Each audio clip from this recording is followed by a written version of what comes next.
जय माता की, जय गुरुदेव। मित्रों, विषमधर्मा चैनल आपको आज के विचार में वीडियो बनाने के लिए जो हमने विचार रखा है, किसी एक हमारे मित्र का फ़ोन आया था जो मथुरा के आसपास कहीं रहते हैं। उन्होंने नाम तो पूरा बताया नहीं, कह रहा आप तो गुप्त ही बता देना, पर हम उन्हीं की भाषा को अपने शब्दों में व्यक्त कर रहे हैं।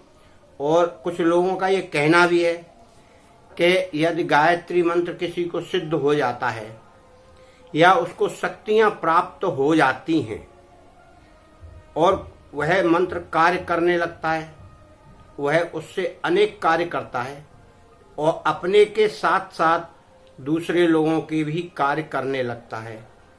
कुछ झाड़ फूंक, कुछ आगे पीछे की बात भी बताने लगता है और कुछ ऐसी घटनाएं होने लगती हैं या परेशानियां होने लगती हैं, उनका वह उपाय भी बताने लगता है। ऐसी ही घटना उनके साथ घटी थी।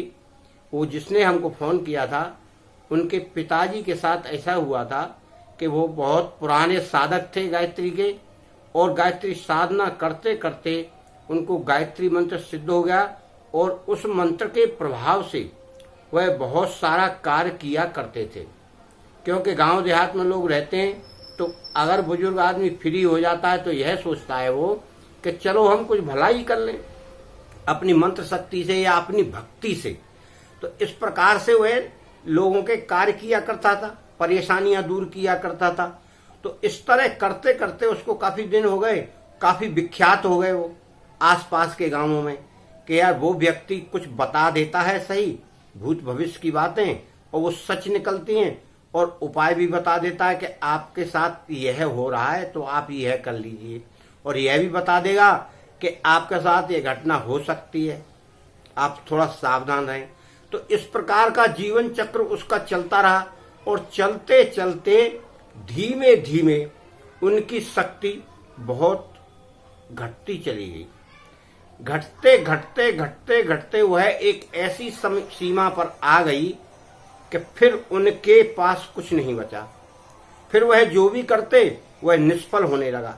जब निष्फल होने लगा तो वह बाद में जाकर लोगों को ये लगा कि वो तो झूठ बोलता है, वो तो कुछ नहीं जानता, और सब कुछ उस प्रकार से हो गया जैसे ये ढोंगी हो। तो इस प्रकार की घटना उनके साथ अचानक ये घटी। तो उनके पुत्र ने हमको ये घटना बताई, तो हमसे पूछा ऐसा क्यों होता है।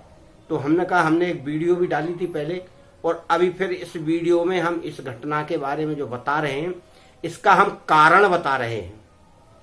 हमने पहले भी एक बात बताया था, और कुछ लोग हमसे भी अनायास ही ये प्रश्न करते हैं कि बाबा जी आप यह कार्य कर दीजिए, आप तो बहुत पुराने साधक हैं और आपके पास शक्ति भी है। और मैंने आप लोगों को भी बताया था कि जो व्यक्ति साधना करे वो ज्यादा भावावेश में आकर कोई ऐसा परमार्थ ना करे जो प्रकृति के विरुद्ध हो, यानी उस कार्य को नहीं करना चाहिए।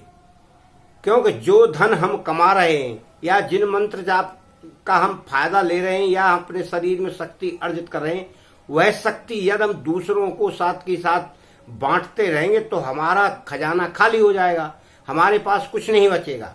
हम जितनी साधनाएं रोज करते हैं वो हमारी इकट्ठी होती जाती, तब तो हमें शक्ति प्राप्त होती है। इस प्रकार से उन्होंने क्या किया, साधनाएं हो सकता है उसी तरह कर रहे हों वो, या नहीं कर रहे हों, या साधनाएं कम कर दी हों, परंतु उन्होंने अपनी शक्ति बांटना शुरू कर दी। क्योंकि जब कोई व्यक्ति अपनी शक्ति को बांटेगा तो एक न एक दिन उस शक्ति का अंत तो होना ही है। इसी प्रकार से उनके साथ हुआ। और मैं आप लोगों को फिर ये बात बता रहा हूं कि आपके पास कुछ चमत्कारी घटनाएं होने लगे या आपको कुछ जानकारी मिलने लगे तो उनको गुप्त रखें अपनी शक्तियों को। कितनी वीडियो में मैंने बताया है कि यदि आपको कोई अनुभव हो रहा है, कुछ आपको शक्ति मिल रही है, कोई चमत्कार हो रहा है, तो आप अपना नाम पता बता के किसी को ना बताएं।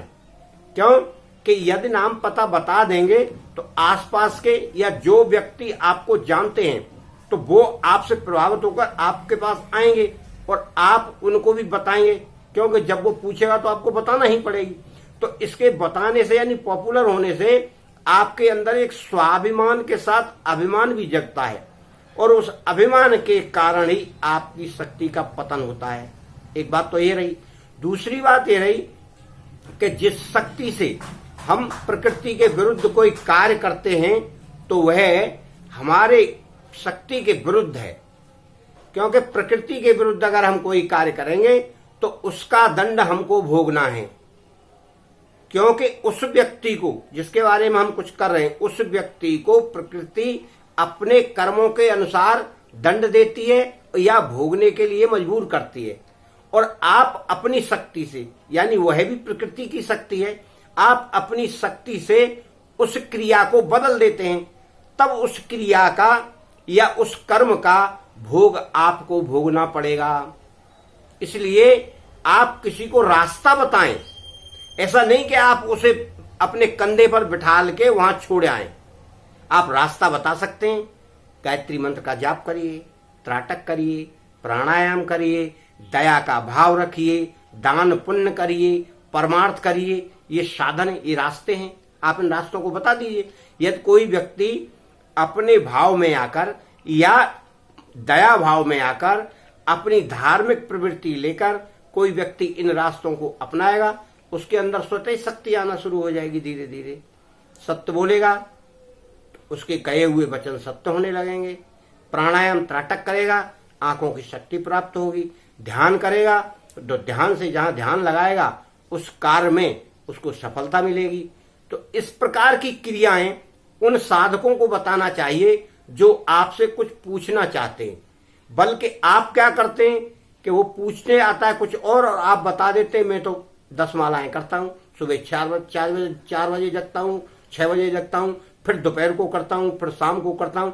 आप अपना एक पुलंदा बना के उसको बता देते हैं। मुझसे कितने लोगों ने पूछा कि आपको माता के दर्शन हुए, आपने कितने मंत्रों का जाप कर लिया।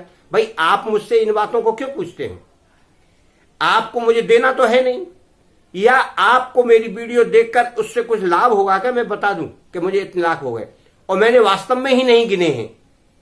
क्योंकि गिनता वो है जो किसी चीज की इच्छा रख के मुझे तो 1 लाख ही जपना है, उसके बाद फ्री, उसके बाद फिर धन कमंडल करना है, ऐसा नहीं है। अगर आपने ये रास्ता अपनाया तो जीवन भर इसी रास्ते पर बने रहिए, फिर आपके साथ चमत्कार अवश्य घटेगा। और आप केवल एक मनोभाव बना लिया मैं तो 1.25 लाख जप करना है, 1.25 लाख जप के बाद फिर नहीं करूंगा। क्यों? कि मुझे परेशानी महसूस हो रही। जब आपको मंत्र जाप में परेशानी महसूस हो रही है तो सबसे ज्यादा ध्यान तो आपका परेशानी पर है, और इस पर है कि 10,000 और रह गए, 5,000 और रह गए, 3,000 और रह गए। इस क्रिया से आप सफल नहीं हो पाते हैं, या उस सिद्धि से या साधना से आप शक्ति प्राप्त नहीं कर पाते हैं। इसका कारण यही है।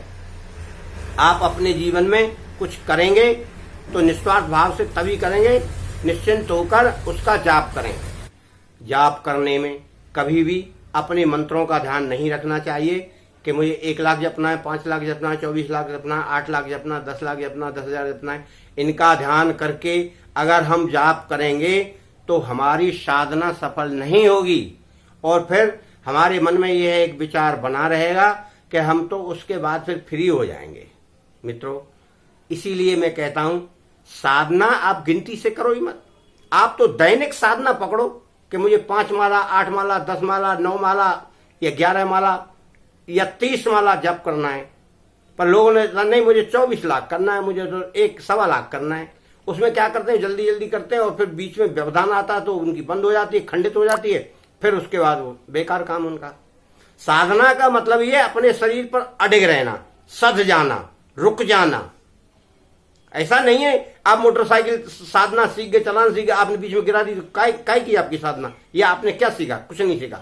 इसीलिए आपको बार बार बताता हूं मैं, अपनी साधना गुप्त रखें, अपनी शक्ति को गुप्त रखें, ज्यादा उसका दिखावा ना करें। मित्रों, यही कारण था कि उनकी शक्ति आज चली गई और वो दोबारा शक्ति प्राप्त करने के लिए हमसे आग्रह कर रहे थे।